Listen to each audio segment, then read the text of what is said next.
Eu penso que não temos ninguém em espera neste momento para entrar, portanto já passa 1 minuto das 4 e já estamos a transmitir para o Facebook, como é habitual. Portanto, mais uma vez, muito boa tarde a todos. Bem-vindos a esta sessão de apresentação de um livro da Minho Editora. Queria começar exatamente por dar as boas-vindas a todos os que nos estão a seguir, quer aqui no Zoom, quer através do Facebook da Feira do Livro de Braga e das bibliotecas da Universidade do Minho, e dar as boas-vindas em nome da Minho Editora e da sua diretora, a professora Manuela Martins, que infelizmente não pôde estar presente aqui connosco hoje. Ela já tinha outros compromissos para esta tarde e, portanto, não pôde estar presente. Quero também dar algumas informações práticas sobre esta sessão. A sessão vai ser gravada, ela já começou a ser gravada, portanto, se alguém tiver alguma objeção a isso, portanto, pode sair neste momento, espero que não, obviamente, porque a sessão depois ficará também disponível para poder ser visualizada posteriormente. Queria começar também por agradecer à professora Maria do Céu Pinto Arena, portanto, a autora da obra que vamos apresentar aqui hoje. A professora Maria do Céu Pinto Arena é uma especialista em assuntos das Nações Unidas, Mediterrâneo, Islão e Médio Oriente, e é professora associada à congregação aqui da Universidade do Minho, da Escola de Economia e Gestão da Universidade do Minho, e é a autora desta obra que aqui apresentamos hoje, e, portanto, eu também quero agradecer a sua disponibilidade para apresentar aqui na Feira do Livro e neste formato virtual. Aliás, é curioso que esta obra foi a primeira obra a ser apresentada em formato, digamos, presencial, porque é uma das primeiras obras editadas pela minha editora. Ela foi editada ainda formalmente em 2019, mas ficou disponível no final, quase no último dia de 2019, em 30 de dezembro de 2019, se não estou em erro, mas já foi obviamente apresentada em 2020.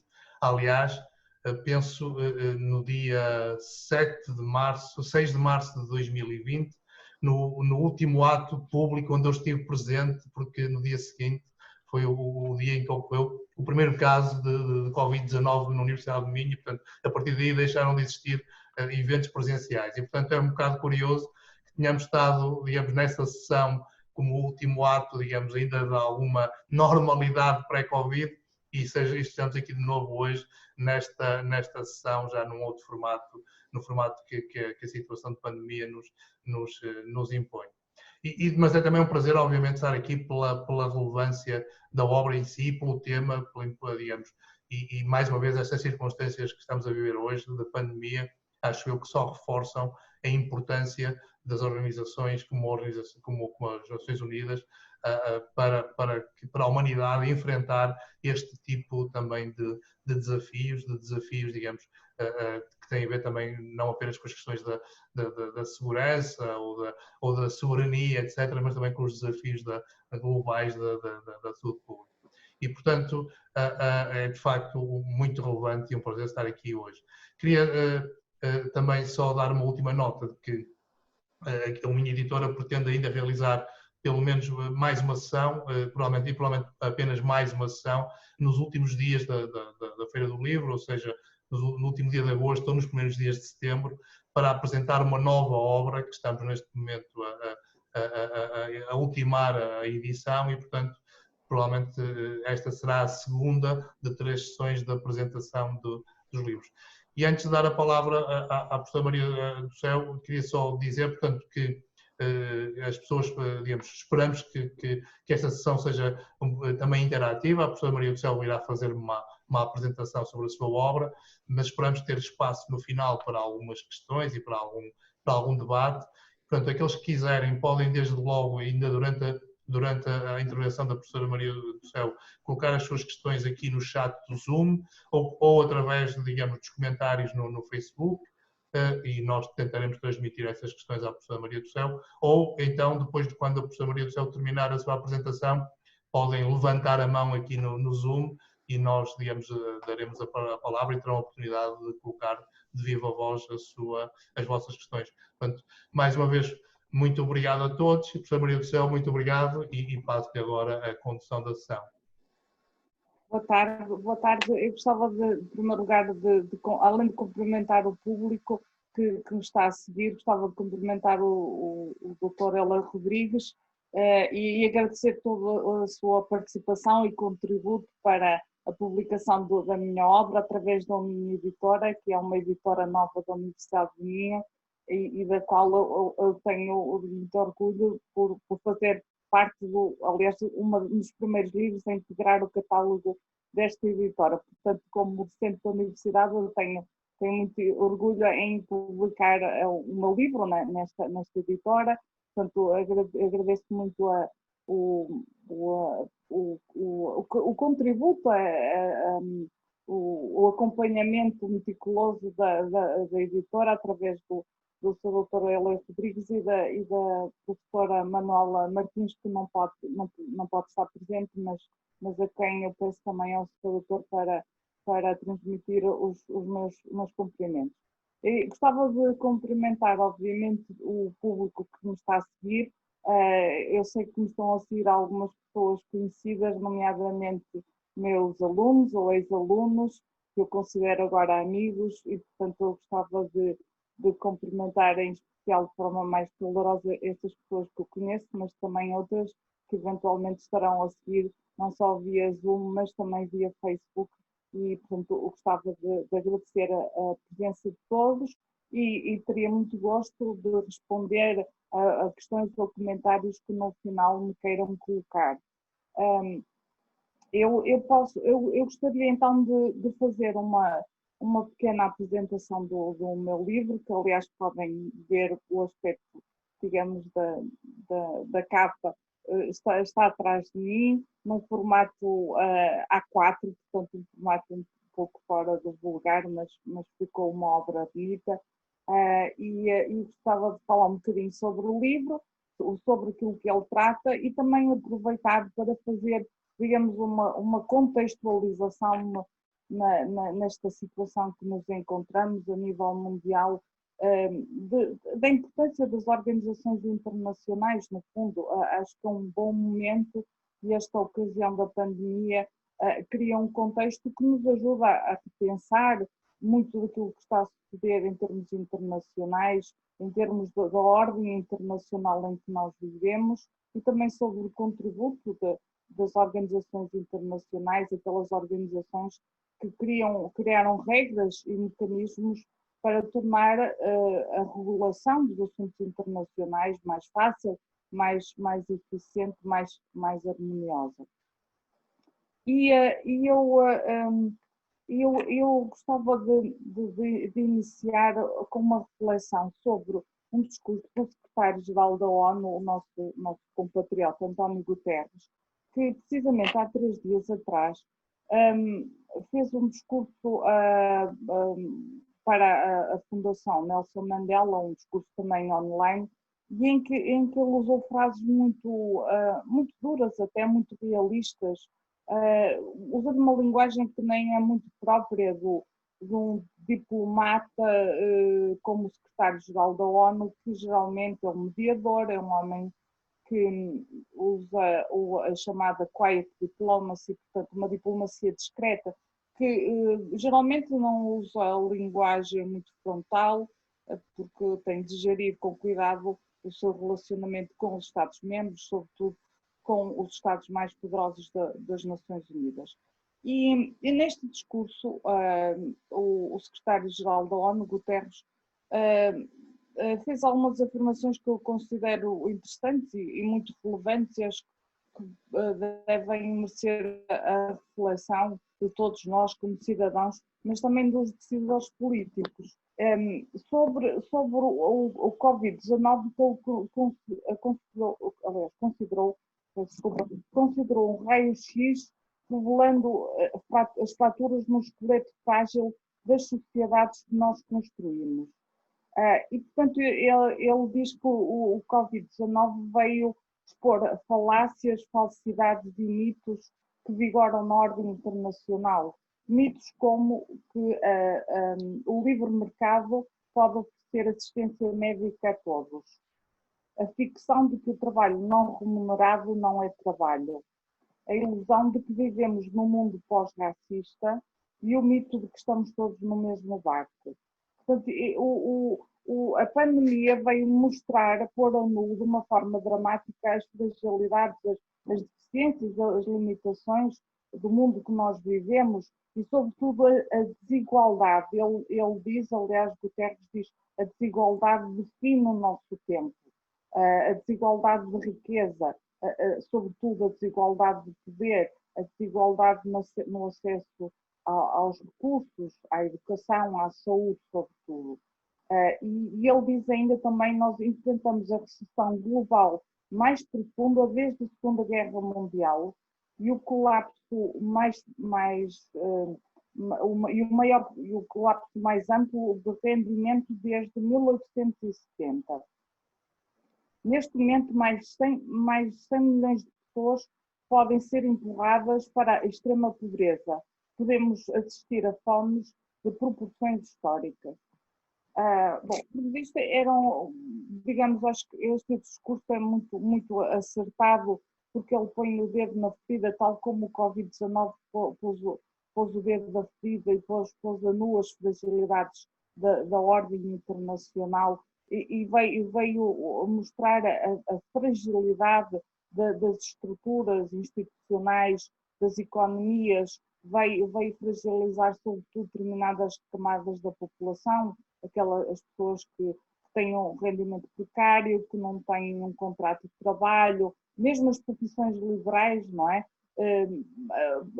Os imigrantes em geral, pessoas que não têm um trabalho fixo, que não têm um rendimento fixo e que ficaram numa situação precária. E, portanto, ele afirma que a desigualdade define o nosso tempo. Aliás, ele usa uma frase muito interessante, uma imagem, uma metáfora, ao desmentir as falácias e falsidades que eu referi há bocado. Ele diz, porque enquanto todos nós flutuamos no mesmo mar, é claro que alguns de nós estão em super-iates, enquanto outros estão agarrados aos detritos flutuantes. Portanto, isto eu acho que é uma imagem que mostra muito, não é? Como há um mundo que no mínimo funciona a duas velocidades, daqueles que navegam em super-iates e aqueles que estão no mar agarrados a detritos flutuantes. Bom, eu acho que o papel das Nações Unidas, de que eu falo no meu livro é uma abordagem sistemática e bastante metódica do que são as Nações Unidas. Eu recordo que as Nações Unidas são a principal organização do sistema internacional, uma espécie de organização-mãe, portanto, da qual tudo parte, não é? Desde logo, as Nações Unidas são o epicentro de uma constelação de organizações internacionais que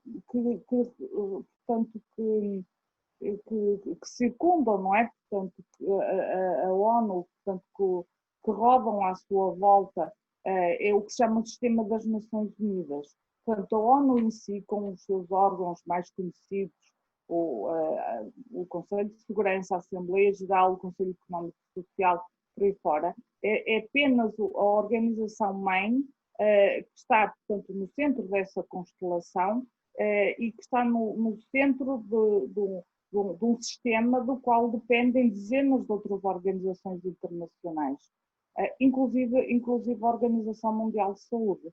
A Organização Mundial de Saúde é uma organização do sistema das Nações Unidas, o que quer dizer, em primeiro lugar, que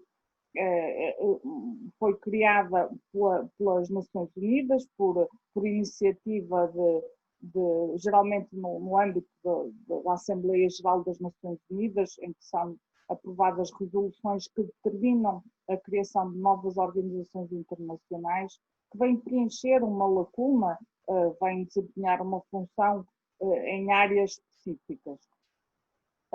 E, portanto, uma organização do Sistema das Nações Unidas, na maior parte dos casos, é criada desde logo pela ONU, E depois o seu financiamento, em segundo lugar, a segunda característica, depende das Nações Unidas.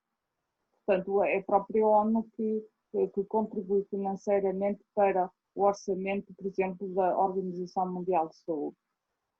É certo que a Organização Mundial de Saúde, além digamos, as suas despesas, são asseguradas em parte pelo seu orçamento corrente, que neste caso a ONU se encarrega de fornecer, e depois por contribuições voluntárias, que basicamente são doações que entidades privadas ou Estados podem fazer às organizações internacionais como a OMS. Portanto, eu estava a dizer que as Nações Unidas são a organização-mãe da qual dependem muitas outras organizações internacionais, dezenas delas, a maior parte, de organizações que as pessoas conhecem, porque ouvimos falar todos os dias na Unesco, na Unicef, enfim, e depois há outras organizações menos conhecidas, também a Organização Internacional do Trabalho, e há muitas outras, não é? São mais de 40 as organizações internacionais que dependem das Nações Unidas. Portanto, as Nações Unidas são o sustentáculo, não é? A trave-mestre do sistema multilateral, deste sistema de interrelações que assentam na atividade dos Estados, das organizações internacionais e também de uma miríade de outros atores que contribuem para governar, no fundo, o sistema internacional. Portanto, eu queria relembrar esse facto. Eu, quando falo nas Nações Unidas, falo nas Nações Unidas em ponto pequeno, nessa organização que nós conhecemos isoladamente, mas a ONU é muito mais do que isso. É esse sistema complexo, esse universo, não é? Esse sistema das Nações Unidas. Depois, as Nações Unidas são a organização que define as principais regras para o sistema internacional. A Carta da ONU, por exemplo, é um documento de regras, é, portanto, um documento de direito internacional que estabelece regras principais para o sistema internacional, regras essas que são obrigatórias. Aliás, nenhum texto de direito internacional, nenhum tratado internacional pode contrariar os princípios estabelecidos na Carta da ONU. Okay? Portanto, mais uma vez aqui a centralidade da ONU enquanto definidora de regras para todo o universo das relações internacionais. E depois, as Nações Unidas são uma organização importante porque ela desempenha atividades em todas as áreas possíveis e imaginárias, desde a sua vocação principal, porque a ONU foi criada, como diz o preâmbulo da Carta das Nações Unidas, para evitar o flagelo da guerra, e portanto essa é a sua missão fundamental, é evitar a guerra, é prevenir os conflitos, é ajudar a pôr fim aos conflitos quando eles rebentam, e essa é a sua missão principal. Mas a ONU desempenha funções nas áreas económicas, sociais, portanto, na área do desenvolvimento, na área da saúde, direitos humanos e em imensas outras áreas. Por exemplo, em questões técnicas como, por exemplo, uma organização das Nações Unidas, a Organização Postal Internacional, que tem a ver com os Correios, outra Organização Internacional das Telecomunicações, outra, por exemplo, é a Organização da Aviação Civil Internacional, portanto, que tem a ver com a aviação comercial, o comércio internacional, não é? As questões dos direitos humanos, enfim, há uma imensidade de questões que são tratadas pelas Nações Unidas e pelas organizações que dela dependem. E, portanto, a ONU é necessariamente a organização que está no centro do sistema. No meu livro eu falo sobre a atividade das Nações Unidas nas áreas principais, nas várias áreas principais. Paz e segurança, sobretudo, e é esse o aspecto que eu mais foco no livro, nomeadamente os mecanismos que as Nações Unidas estabeleceram para prevenir os conflitos, para conseguir gerir os conflitos quando eles rebentam, não é? Portanto, prevenir os conflitos, que seria o ideal, evitar que os conflitos na realidade rebentassem, mas uma vez que isso acontece constantemente, as Nações Unidas criaram também mecanismos para tentar pôr fim o mais rapidamente possível a esses conflitos, sobretudo através dos capacetes azuis, das operações de manutenção de paz. As Nações Unidas também podem usar a força, como fizeram várias vezes. Portanto, a ONU é também uma organização militar, no sentido em que ela pode, em circunstâncias muito pontuais, que estão bem definidas na Carta, pode usar a força contra um Estado que viole de forma grave o direito internacional, contra um Estado agressor, como aconteceu, por exemplo, no caso do Iraque, quando o Iraque invadiu o Kuwait em 1990. Bom, portanto, trata sobretudo da atuação da ONU nas questões que têm a ver com a manutenção da paz e da segurança. E essa é efetivamente uma das áreas em que as Nações Unidas são mais conhecidas. As atividades de manutenção da paz, o peacekeeping, são uma das áreas mais conhecidas, mais notórias da atuação da ONU. E, aliás, a título de curiosidade, gostava de referir que as Nações Unidas têm o seu orçamento corrente, que neste momento é cerca de 5,4 mil milhões de dólares para o biênio, para 2 anos, portanto, 2019-2020, 5,4 mil milhões de dólares.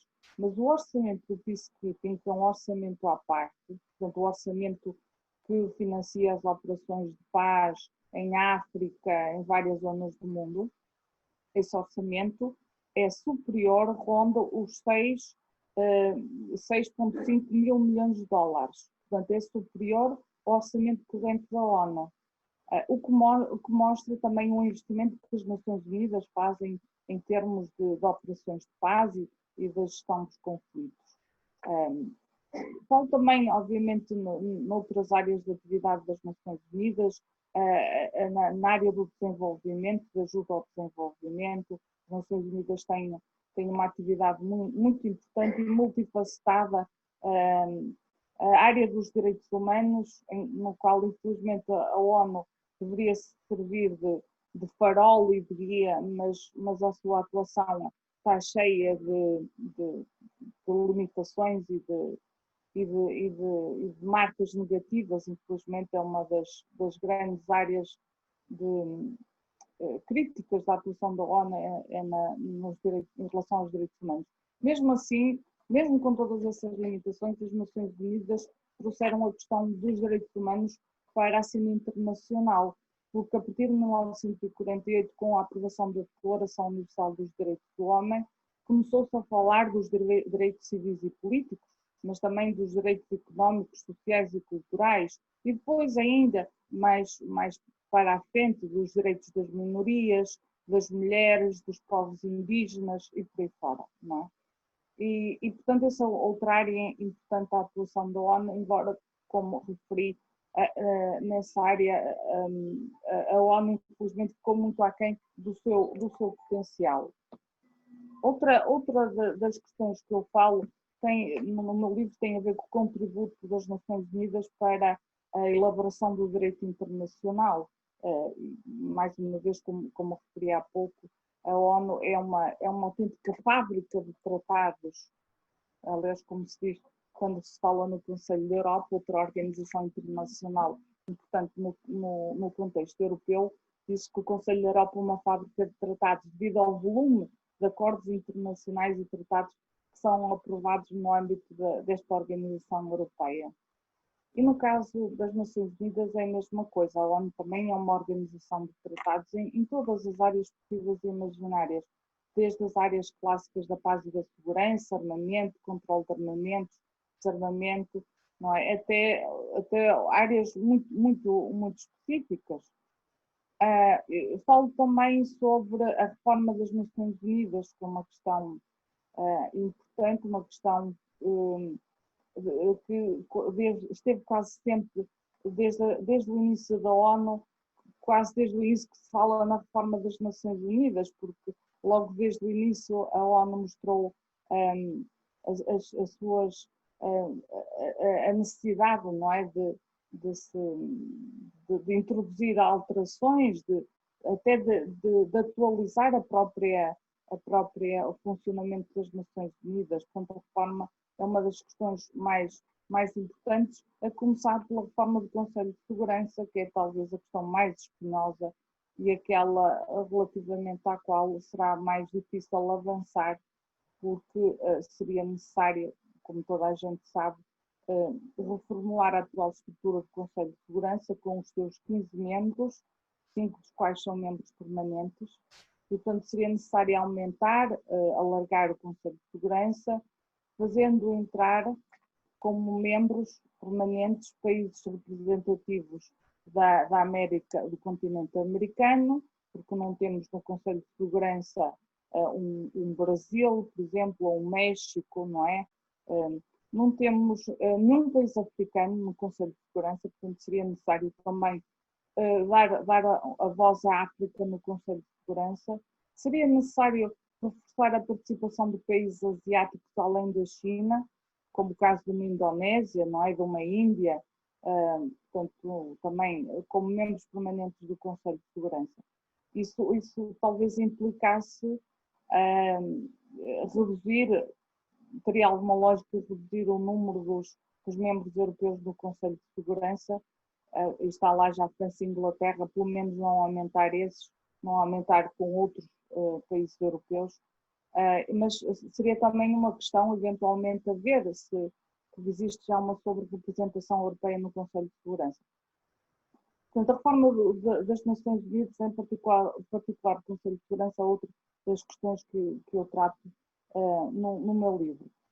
Bom, e basicamente são esses, digamos, as grandes questões que eu trato, depois com toda a infinidade de detalhes com que eu abordo estas questões, e este livro foi escrito por mim porque eu leciono há muitos anos na Universidade do Minho a cadeira de Organizações Internacionais, que é uma cadeira da licenciatura, e queria um livro que correspondesse às minhas necessidades, portanto, um livro que os meus alunos possam usar facilmente, com praticamente toda a informação relevante, mas organizada por mim, da forma que considero, digamos, mais prática, até mais pedagógica.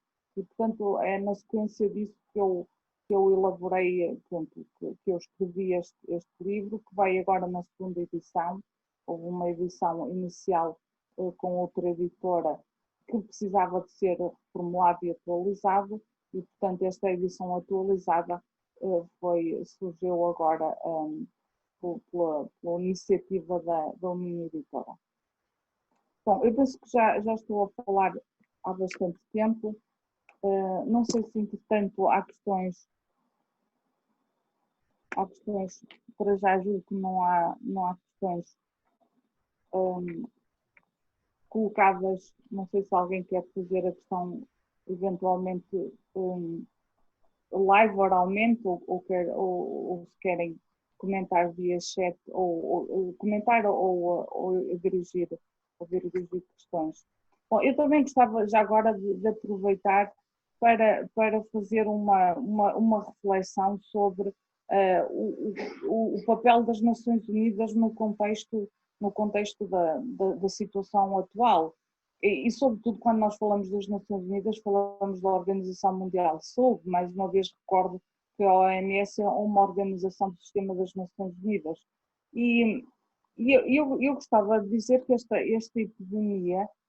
pandemia, aliás, se dá no contexto de uma situação, de uma ordem internacional que está em mudança, que está em transformação. Eu acho que toda a gente tem a noção disso, que nós estamos a viver neste momento uma situação que a pandemia terá acelerado, não é? Eu julgo que a pandemia acelerou determinadas tendências que nós vamos verificar agora nos próximos anos, e até muito rapidamente, desta transformação da ordem internacional, que tem muito a ver com, tem a ver com a globalização, portanto, um sistema internacional cada vez mais globalizado, e a globalização tem pontos positivos, mas também tem pontos negativos, porque, nomeadamente, o que eu referi há pouco, estas declarações do secretário-geral, do António Guterres, mostram alguns efeitos negativos da globalização, porque a globalização, com a difusão de um modelo económico neoliberal, criou uma maior destruição da riqueza, uma maior desigualdade na concentração da riqueza.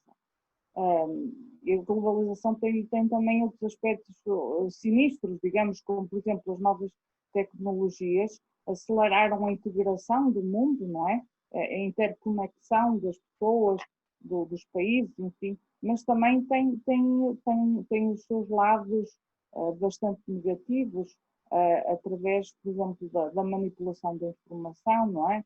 A nível político, isso tem resultados devastadores, com, por exemplo, a possibilidade de intervir nas campanhas eleitorais, de manipular os resultados, de manipular a opinião pública através de falsas notícias, não é?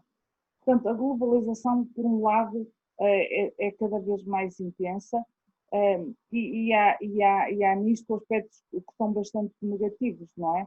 O desenvolvimento tecnológico também levanta muitas dúvidas, por exemplo, o papel da inteligência artificial. Há aspectos positivos, mas há aspectos também muito inquietantes. O próprio futuro com o 5G, portanto, com a rede 5G, o que é que isso vai ter, que efeitos é que isso vai ter mesmo em termos de saúde pública, não é? Com uma rede mais forte que necessariamente vai ter um impacto na saúde, não é? Portanto, há aspectos muito, digamos, há aqui aspectos da globalização que são grandes incógnitas e são também fontes de preocupação. Mas, além disso, nós temos outras questões nesta transformação, que é, por exemplo, o declínio do papel dos Estados Unidos, não é?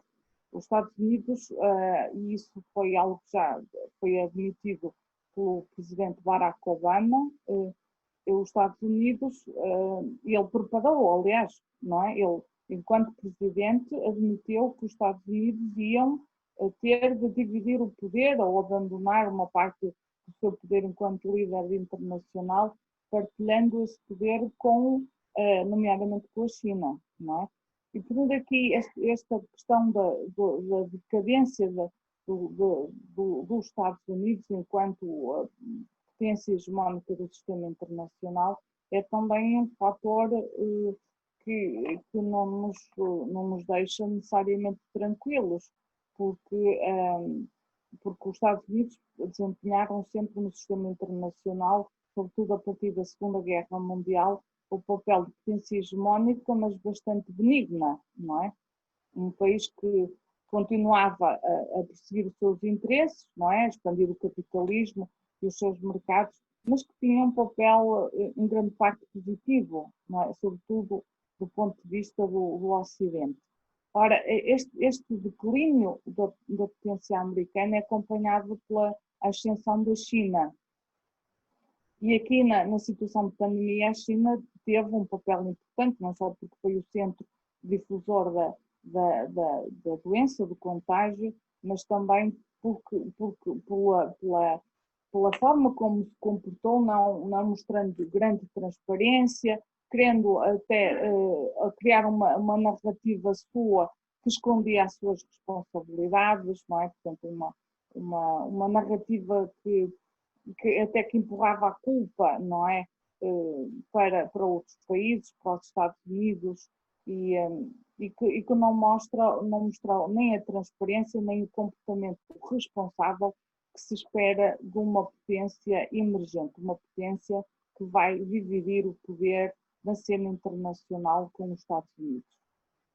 Bom, portanto, esta situação de pandemia veio pôr a nu, veio acelerar estas tendências. A ascensão da China, não é? O poder que a China demonstrou também, por exemplo, também em controlar a epidemia num espaço curto de tempo, a ela própria começar a fornecer material médico portanto, a outros países, cerca de 190 países, máscaras e ventiladores e por aí fora, e tudo isso numa situação em que os Estados Unidos abdicaram de exercer a liderança, que é algo que acontece pela primeira vez, como dizem alguns observadores, é a primeira vez em 100 anos que os Estados Unidos abdicam do seu papel de liderança numa situação de crise internacional.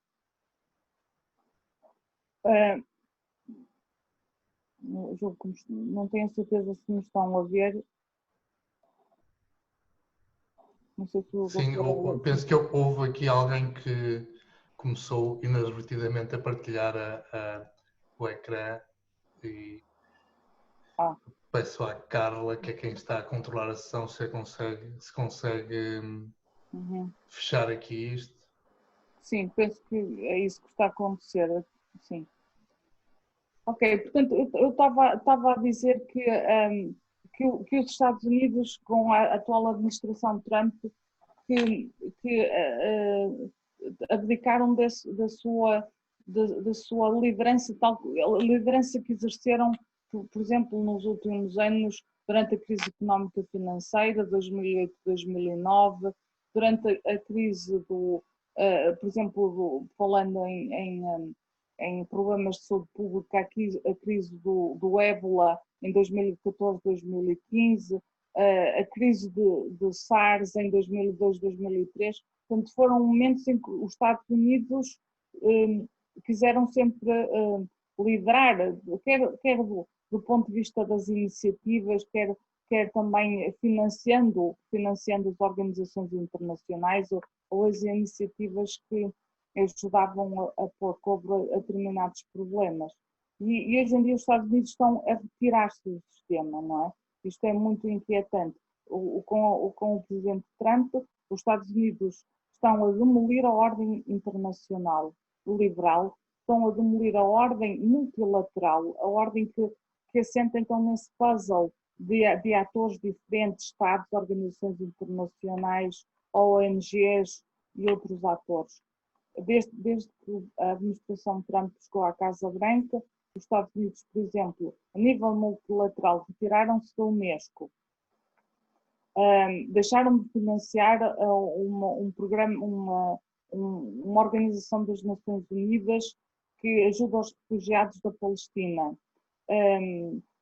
Retiraram-se do Acordo de Paris, do acordo nuclear com o Irão, enfim, agora da própria Organização Mundial de Saúde. O Trump anunciou não só que vai deixar de financiar a organização, para a qual os Estados Unidos contribuem com 15% do orçamento, como também que se vai retirar da organização, o que seria um golpe profundo, não sei se fatal, mas altamente lesivo para a própria viabilidade da Organização Mundial de Saúde e da capacidade do sistema internacional de responder a estas situações graves. Portanto, essa retirada do multilateralismo, essa intenção de atacar as instituições multilaterais é também uma imagem de marca desta administração que danifica as Nações Unidas, obviamente, que limita a capacidade do sistema internacional responder a problemas nas mais variadas áreas. Portanto, esta é, digamos, esta pandemia veio acelerar estas tendências, que no geral são negativas. Uma globalização desequilibrada, uma globalização que acentua cada vez mais o esforço entre os ricos e pobres, um declínio de perda de poder dos Estados Unidos, e a ascensão da China, com todos os pontos de interrogação que ela comporta, porque a China não assumiu até agora, e não sabemos se vai fazer, mas além de ter claramente um projeto hegemónico a nível internacional, um projeto de poder, exemplificado, por exemplo, através da iniciativa da nova Rota da Seda, mas claramente a China não assumiu um papel construtivo de querer partilhar, não é? Partilhar os valores e de ser uma promotora dos valores positivos da comunidade internacional. Ora, eu já tenho aqui uma pergunta no Facebook: qual poderá ser o papel das Nações Unidas nas lutas independentistas como a da Catalunha? Haverá viabilidade para construir uma nova ordem em torno das hipotéticas independências? Qual poderá ser a posição das Nações Unidas? Isto é uma questão interessante, uma questão que eu nunca me coloquei a mim própria, mas as Nações Unidas, já agora, eu não referi, obviamente, por falta de tema, muito haveria a dizer, mas as Nações Unidas, se há um papel importante e positivo que as Nações Unidas desempenharam desde a sua criação em 1945, foi claramente o de promover a independência das colónias e dos chamados territórios não autónomos. A ONU tem aqui talvez o seu primeiro grande feito, a sua primeira grande realização, e isso nós podemos assacar isso diretamente às Nações Unidas, é o de ter promovido ao longo das décadas a independência das colónias, a desagregação dos impérios coloniais, desde a Inglaterra, a Bélgica, a própria França e Portugal também. Portugal, aliás, esteve no centro das atenções das Nações Unidas nos anos 60 e 70, porque as Nações Unidas queriam que Portugal descolonizasse, o que acabou por acontecer, não diretamente por pressão da ONU, mas por outras circunstâncias que penso que todos bem conhecem. Mas, efetivamente, a ONU, ela contribuiu para a multiplicação dos Estados na cena internacional. Esses Estados, depois, novos Estados que vieram integrar as Nações Unidas, tornar-se membros da ONU e ao tornar-se membros até alteraram os equilíbrios internos do funcionamento das Nações Unidas. Por exemplo, na Assembleia Geral, os novos Estados recém-independentes da África, da Ásia, criaram uma maioria automática, não é? Que veio a alterar a preponderância do bloco ocidental, a hegemonia dos Estados Unidos e dos países europeus. O caso da independência de novos Estados, da autonomia, não é? Da luta pela independência de novos Estados, é uma questão, contudo, não é? Bastante delicada, porque ela funciona naquele limite que as Nações Unidas têm e naquela contradição, no fundo, que está presente na Carta das Nações Unidas, que dizem duas coisas que são um pouco contraditórias. Uma é o direito à independência e à autodeterminação dos povos, não é? Esse princípio está consagrado na Carta. E, por outro lado, a Carta das Nações Unidas diz que a ONU não deve intervir nos assuntos internos dos Estados. Portanto, isso é um reconhecimento da soberania dos Estados-membros, dos Estados soberanos. E, nesse sentido, as Nações Unidas não devem interferir em questões internas que se relacionam, portanto, com os seus Estados-membros. Portanto, as Nações Unidas, em muitas áreas, na área, por exemplo, da luta pela independência, na área dos direitos humanos, funcionam sempre ali no fio da navalha, na tensão que existe entre estes dois princípios. Por exemplo, o princípio da autodeterminação dos povos e o princípio que a ONU não deve, portanto, interferir nos assuntos internos. No caso da questão da Catalunha, eu julgo que essa questão nunca terá sido discutida nas Nações Unidas e seguramente nunca foi discutida no Conselho de Segurança. E isso é uma questão que é do foro interno e, portanto,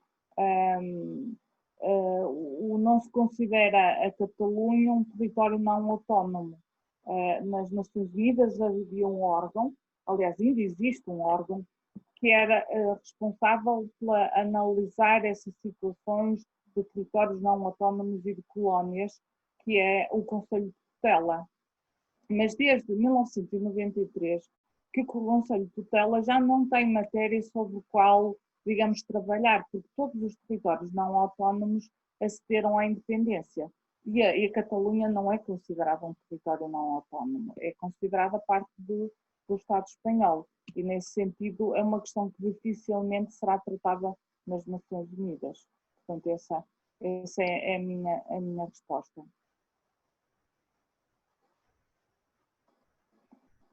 Bom, eu tenho aqui também um comentário do Manuel Freitas, meu ex-aluno, que diz: pessoalmente acho que é uma ingerência na política interna da Espanha, faz-me lembrar as primaveras árabes com o seu péssimo resultado para o mundo e em especial para a União Europeia.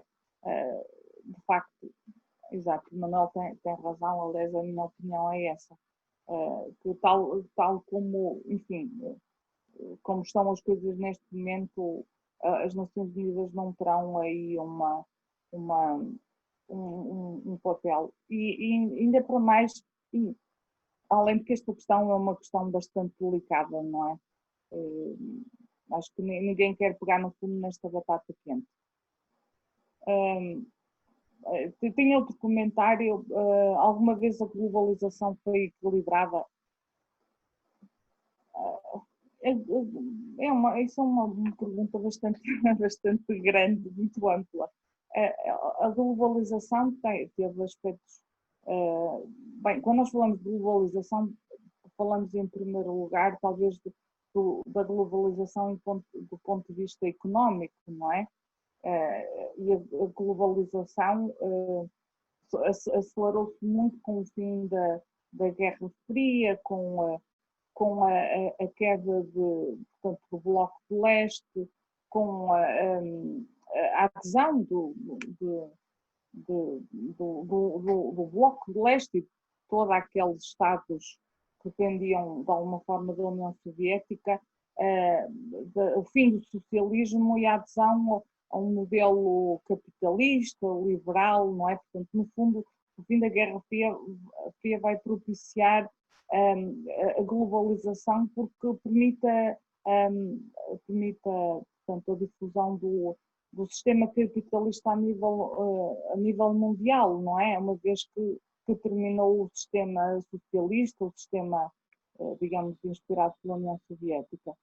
E isso, obviamente, quer dizer, a globalização já existia antes, mas ela foi acelerada por isso. Portanto, a globalização é, em primeiro lugar, um processo de difusão à escala mundial do sistema capitalista, que é um sistema neoliberal, porque é um capitalismo praticamente que se baseia em grande parte nos sistemas financeiros, é deslocalizado, portanto, no fundo é desmaterializado, assenta cada vez menos em fatores materiais de produção, é cada vez mais especulativo e material e tem cada vez menos a ver com a realidade material que é, por exemplo, das fábricas, das empresas, não é? Da produção de bens, portanto, é altamente especulativo, é dominado pelas grandes agências ou os grandes investidores, e portanto é altamente desequilibrado, é responsável também pelo desencadear da crise financeira de 2008 e 2009.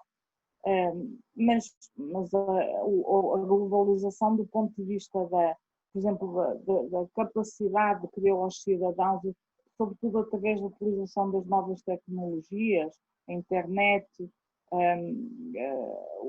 todos estes mecanismos de comunicação que nós estamos a usar neste momento, ela veio obviamente criar fatores de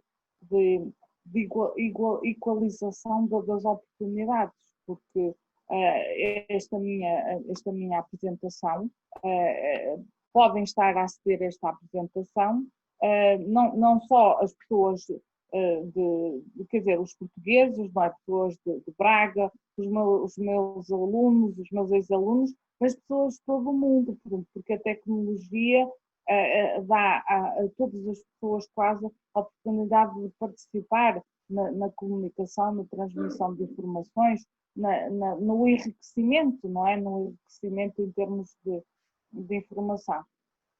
Agora, não há dúvida que a globalização acentua muitos aspectos negativos, aqueles aspectos que eu referi inicialmente, e é uma pena porque o mundo está-se a gerar grandes esforços entre o Norte e o Sul, que já existia, não é por acaso que nas Nações Unidas se fala no North and Global South, o grande Sul, o Sul global, que não é só o Sul, digamos, da África e da América Latina ou da Ásia, é também de outros países em vias de desenvolvimento, que também estão enquistados noutras zonas do mundo, inclusive na parte norte do planeta, não é? E, portanto, essas desigualdades, eu acho que a globalização veio acentuar isso e não vejo como é que se pode corrigir esta. A vontade política não existe, claramente.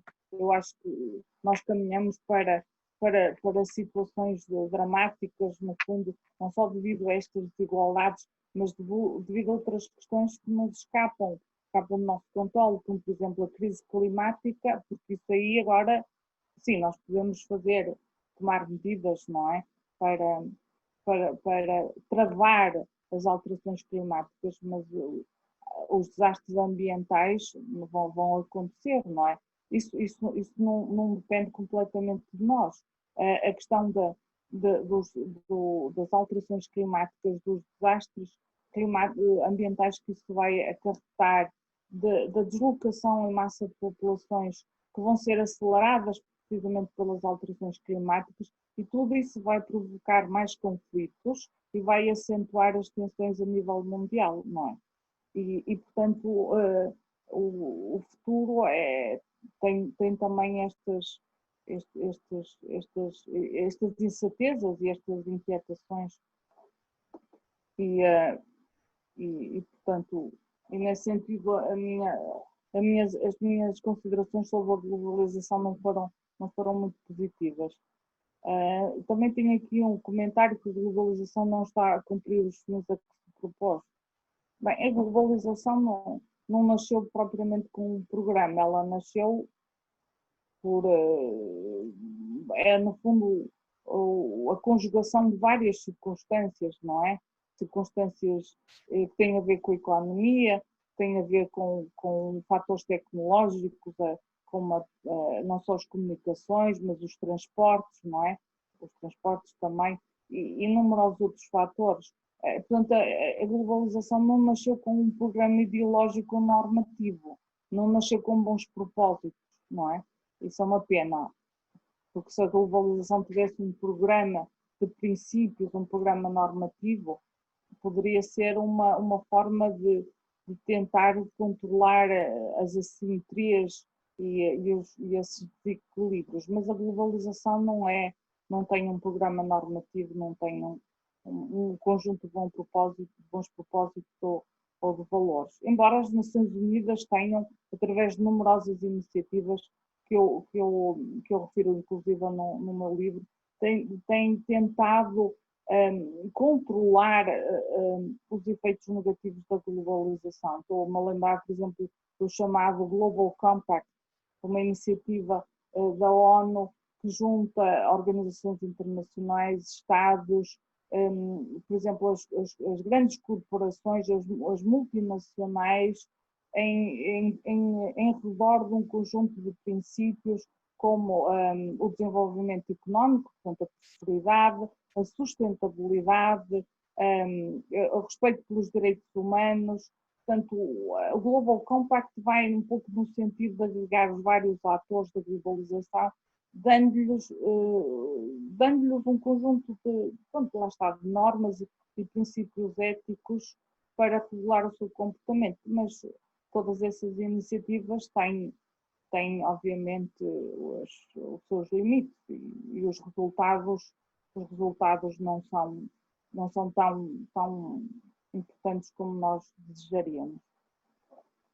Penso que tenho aqui no chat uma pergunta assim da Inês Silva. Inês Silva também minha aluna, que também cumprimento, em especial Inês. Boa tarde a todos. Eu tenho uma questão relativa à anexação prometida por Netanyahu para 1 de julho e o facto de não ter seguido em frente. Já alguns Estados europeus pronunciaram sobre a sua ilegalidade, mas qual será o papel da ONU caso vá avante? Obrigada, Inês, por esta pergunta. É uma pergunta interessante. Tem a ver, mais uma vez, com uma questão relativamente ao conflito. Neste caso, eu refiro uma questão qual é a questão do conflito israelo-palestiniano, não é? Que é uma questão que foi amplamente e continua a ser amplamente tratada pelas Nações Unidas e nas Nações Unidas. A ONU está envolvida nesta questão desde quase, sim, desde o início. Aliás, a mais antiga operação de peacekeeping das Nações Unidas foi lançada para a fronteira, para atuar na fronteira entre Israel e os países árabes. Esta questão da anexação da Cisjordânia é uma questão sobre a qual as Nações Unidas não têm um papel, têm algo a dizer, mas é uma questão que é movida, digamos que se move em função do relacionamento entre o Israel e os Estados Unidos, ok? Portanto, a questão israelo-palestiniana é uma questão que é tratada a nível internacional e vários fóruns, inclusive às Nações Unidas, mas ela move-se sobretudo porque há um interlocutor de peso, há um mediador de peso que faz mover o processo ou não, e esse mediador são os Estados Unidos. No caso da anexação da margem ocidental ou da Cisjordânia, ela foi anunciada, mas possivelmente não vai avançar, aliás, como a Inês disse. Porquê? Porque a administração de Trump, que é uma grande apoiante de Israel, como a Inês com certeza sabe, aliás, Trump em relação a Israel tomou medidas sem precedentes, aliás, ao arrepio de todos os seus predecessores na Casa Branca, os seus, portanto, presidentes americanos, que foram muito mais cautelosos. Por exemplo, como penso que as pessoas sabem, que reconheceu Jerusalém como a capital de Israel, deslocou a embaixada americana de Tel Aviv para Jerusalém e também anunciou há uns meses atrás um plano de paz que supostamente iria resolver o conflito, o plano de paz esse que foi gerido pelo cunhado, pelo genro do presidente Trump, filho portanto, marido da filha do presidente, a Ivanka, e o genro chamado, portanto, Kushner. E ele é o homem a quem Trump praticamente entregou os dossiês do Médio Oriente e os dossiês, portanto, o dossiê relacionado com o conflito israelo-palestiniano. Ora, apesar da administração de Trump ter se mostrado muito favorável a Israel, tomando estas medidas que eu referi há bocadinho, que foram sem precedentes e que foram consideradas muito graves à luz do direito internacional e daquilo que é, nomeadamente, a prática das Nações Unidas, a administração Trump não está propriamente disposta a aceitar esta decisão de anexar a margem ocidental, por várias razões, porque é uma decisão que vai, se fosse posta em prática, teria consequências que nós neste momento não sabemos medir, mas poderia inclusive desencadear novos confrontos com os palestinianos e uma espécie quase de guerra, não é? Nos territórios palestinianos contra Israel, e por outro lado, porque Trump está quase numa situação pré-eleitoral, e nestas circunstâncias os presidentes americanos não costumam tomar decisões em termos de política externa que sejam arriscadas ou que possam ter grandes custos, não só em termos de política externa, mas também em termos de política internacional. E, portanto, a razão que explica porque é que o Netanyahu anunciou a iniciativa, mas possivelmente não a vai concretizar nos próximos tempos, é porque Trump está um bocadinho, digamos, frio, digamos, em relação a esta questão, e não lhe vai dar o ok para avançar. E não vai dar, sobretudo porque neste momento é um momento delicado da sua presidência, e, portanto, no último ano, um presidente americano não toma decisões arriscadas e, em particular, sublinho, decisões arriscadas que tinham a ver com o Médio Oriente e que tinham a ver com o conflito israelo-palestiniano. Portanto, essa é a minha resposta. Tenho aqui um comentário, uma pergunta do Manuel Freitas, sendo os Estados Unidos um dos membros um dos membros permanentes do Conselho de Segurança, será que qualquer presidente americano mudará a sua posição relativamente a Israel? É uma boa questão. É uma boa questão porque isto faz-me pensar também quando eu estava a preparar e a pensar aqui na minha apresentação do livro, estava a pensar também se daqui a alguns meses for eleito outro presidente americano, se ele vai poder reverter não só as decisões do presidente Trump, como também fazer uma espécie de um reset, não é? Do sistema internacional, por exemplo, fazendo com que os Estados Unidos sejam novamente um papel liderante no sistema internacional, desempenham um papel positivo, não é só liderante, que liderem as grandes questões, que sejam à frente na resposta às crises internacionais, mas que usem os seus, digamos, bons valores, não é? No sentido de tornar a ordem internacional de novo mais tranquila, no fundo, uma ordem internacional como aquela que nós conhecemos e que nós queremos.